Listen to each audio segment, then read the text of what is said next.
அனைவருக்கும் அன்பான வணக்கங்கள். மன நிம்மதி இல்லாமல் இருக்கிறீர்களா? மனக்குழப்பத்தில் மனவேதனையுடன் தவிக்கிறீர்களா? இந்த நேரத்தை நீங்க உங்க வாழ்க்கையில சரியா பயன்படுத்தி பாருங்க. கண்டிப்பா உங்க மனக்குழப்பங்கள் தீரும். ஒரு சிலருடைய மனநிலை பார்த்தீங்கன்னா, எப்பவும் ஏதோ ஒரு விஷயம் அவங்களுக்குள்ளே அவங்க பேசிக்கிட்டே இருப்பாங்க. அதைப்போல தன்னுடைய மனசுல இருக்கிற எல்லாத்தையும் யார்கிட்டயாவது சொல்லணும் அப்படின்னு ஏங்கிட்டு இருப்பாங்க. அந்த மனநிலையில இருக்கிறவங்க, என்னால எதையும் யார்ட்டயும் சொல்ல முடியல. என்னால பகிர்ந்துக்க முடியல. என்னுடைய மனசு எனக்கு கனமா இருக்கு. எனக்கு அழணும் போல இருக்கு அப்படிங்கிறவங்க, இந்த நேரத்த சரியா பயன்படுத்திக்கிட்டீங்கன்னா, இந்த மனநிலையானது கண்டிப்பா உங்களுக்கு மாறுங்க. அதுவும் தொடர்ந்து நீங்க ஃபாலோ பண்ணிட்டு வந்தீங்கன்னா, மாறுறத உங்களால கண்கூடாக உணர்வு பூர்வமாக கண்டிப்பா உணர முடியும்.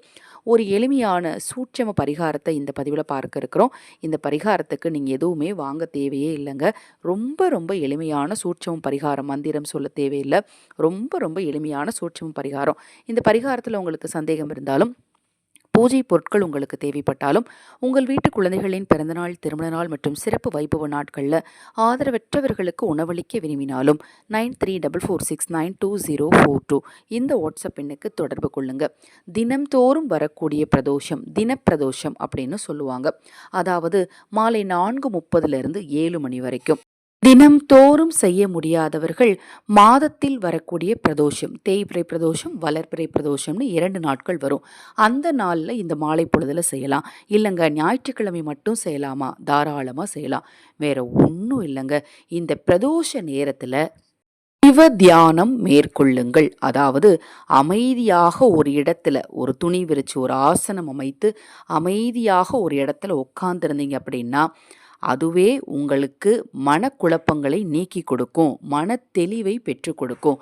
பிரதோஷ நேரத்தில் நாம் அமைதியாக இருந்தோம் அப்படின்னாலே நம்மளுடைய தேவைகள் பூர்த்தியாகும் அப்படின்னு சொல்லப்படுது. அது மாதிரி பிரதோஷ நேரத்தில் எதையும் சாப்பிடக்கூடாது அப்படின்னு சொல்லுவாங்க.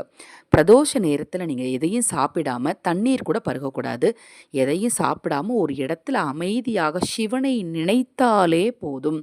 உங்கள் மனக்குழப்பங்கள் தீரும். உங்கள் மனவேதனைகள் நிச்சயமாக தீரும். முடிந்தால் சிவாலயம் சென்று சிவன் கோவிலுக்கு போய் அங்கே போய் சிவதியானம் பண்ணுறதுக்குன்னு கண்டிப்பாக இடம் இருக்கும். அந்த இடத்துல நீங்கள் அமர்ந்தீங்க அப்படின்னா உங்கள் மனசில் இருக்கிற அத்தனை குழப்பங்களும் நீங்கி வெளியில் வரும்போதே உங்கள் மனசு லேசாக இருக்கிறத உங்களால் கண்டிப்பாக ஃபீல் பண்ண முடியுங்க. இந்த நேரத்தை தவற விடாமல் இந்த பிரதோஷ நேரத்தில் நீங்கள் ஒரு இடத்துல அமைதியாக அமர்ந்து சிவனை நினைத்தாலே போதும். உங்களுடைய பிரச்சனைகள் எல்லாமே சிவனருளால் நிச்சயமாக தீருங்க. இது போன்ற எண்ணற்ற தகவல்களை தெரிந்து கொள்ள நமது சேனலை சப்ஸ்கிரைப் பண்ணிக்கோங்க. அனைவருக்கும் எனது அன்பு வணக்கங்கள்.